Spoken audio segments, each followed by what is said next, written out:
Good day, everybody. Hope everybody's doing great today. That this video finds you in high spirits. Appreciate the one and two who be watching this. I hope you enjoy it.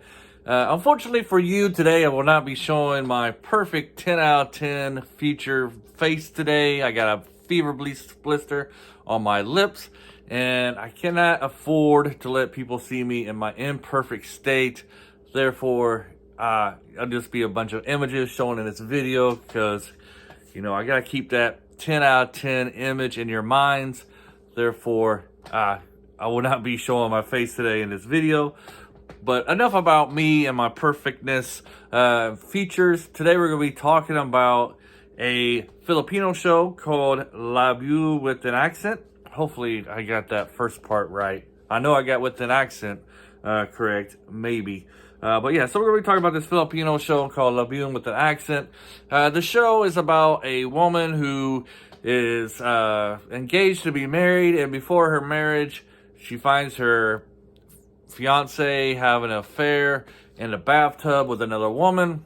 So she goes back to the Philippines just to recover, I guess you can say. While she's going to the Philippines, she meets a dancer named Gabo. And she kind of enters a contractual type of relationship with him. He pretends to be her boyfriend, and it starts off a romance. I'll have to tell you right off the bat, this movie was a chore to watch. If this was a series, I probably wouldn't finish the series. But the 2 hours that I sat through to watch this was very painful, and it was just a chore. It was hard to get through, very hard to get through. The acting was atrocious. The story was terrible. Only thing I kind of enjoyed about it was I got to see a little bit of the Philippine culture and part of the Philippines over there. Place where I'll never get to visit myself, so it's nice to see how the city looked, how people acted and interacted with each other. That's the part I did enjoy of this movie, but probably nothing else. This show does have some commentary on society, especially when they came back to America, where her and Gabo came back to America. You had a couple instances where people would call ICE on him because he's trying to work without a worker's permit. He's not an American citizen. The first guy who called, I can understand he's just trying to call. He's just trying to be a good citizen type of person, report on illegal activity. However, the second people, which happens to be her parents, they're doing it out of spite. I guess you said the first guy's kind of doing it out of spite too, but at least he has a legitimate reason. Her parents calling ICE on him was clearly so that they couldn't be together. They could care less if he was illegal immigrant, somebody working without a green card or not. So that kind of commentary of American society, it was kind of in there about illegal workers and such, and is this a good thing or a bad thing? And it's very brief, you don't got two instances and they don't really have much to say about it. But, that was always kind of like a threat when he was in America, him getting found out that he was working illegally. The other message of this is kind of like social classes, like the lower social class shouldn't mix with the upper social class type of thing. You really get that from the parents' point of view.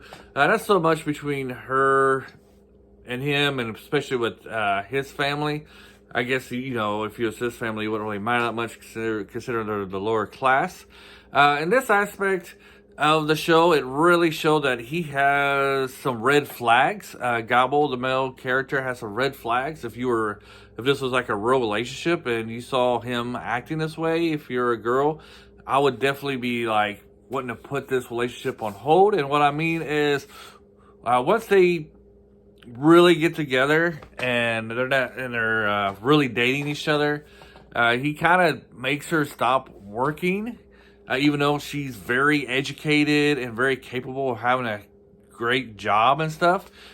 He makes her stop working because he's the man, and he has to provide for her because he's a man. But the problem is with that philosophy that he's having is that he is not capable of providing for her, especially when he's in America, because he can't work legally. He can't really get a good job.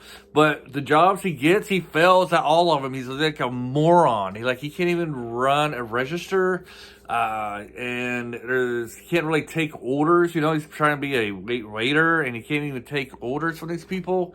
So I can understand. I know that if that kind of belief, but if you're the man and you're dating a woman who is very educated and capable of gaining lots of money, you yourself need to be at that level of her, and he's just not. And he was not able to provide for this kind of living that she's used to or accustomed to.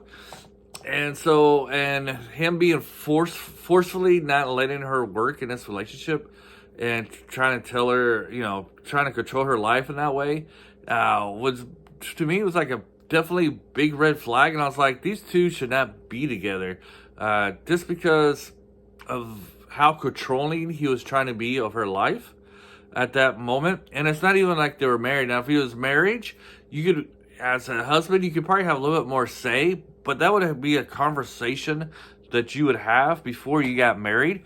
And if it's a mutual thing, that would be great. But she was kind of not up to this idea. She was trying to talk him into getting a job, but he's like, no, I'm the man. I need to provide for you.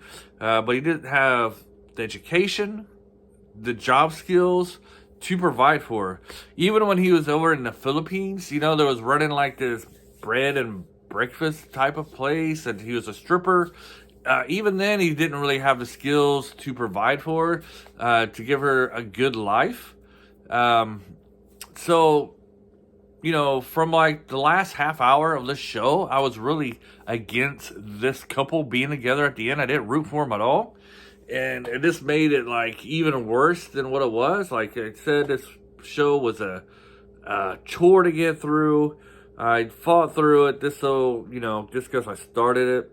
But if it was like those regular Korean dramas that I love, that were 16 episodes or so, I would have dropped this thing like probably the third or fourth episode.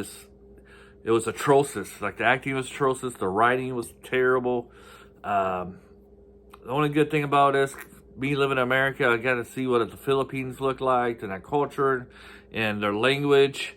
This language still fascinates me, how they can speak half in Filipino and half in English.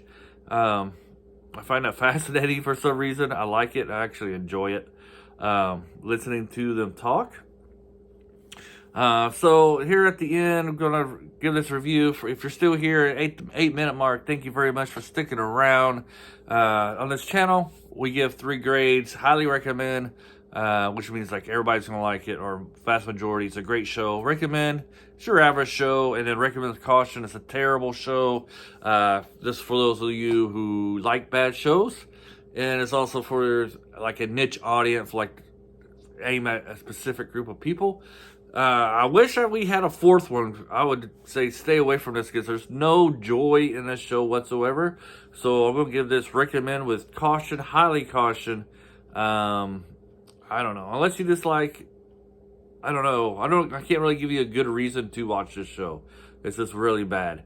There's so much better stuff to do, and I kind of wasted 2 hours of my life watching it. Unfortunately, I'll never get that back.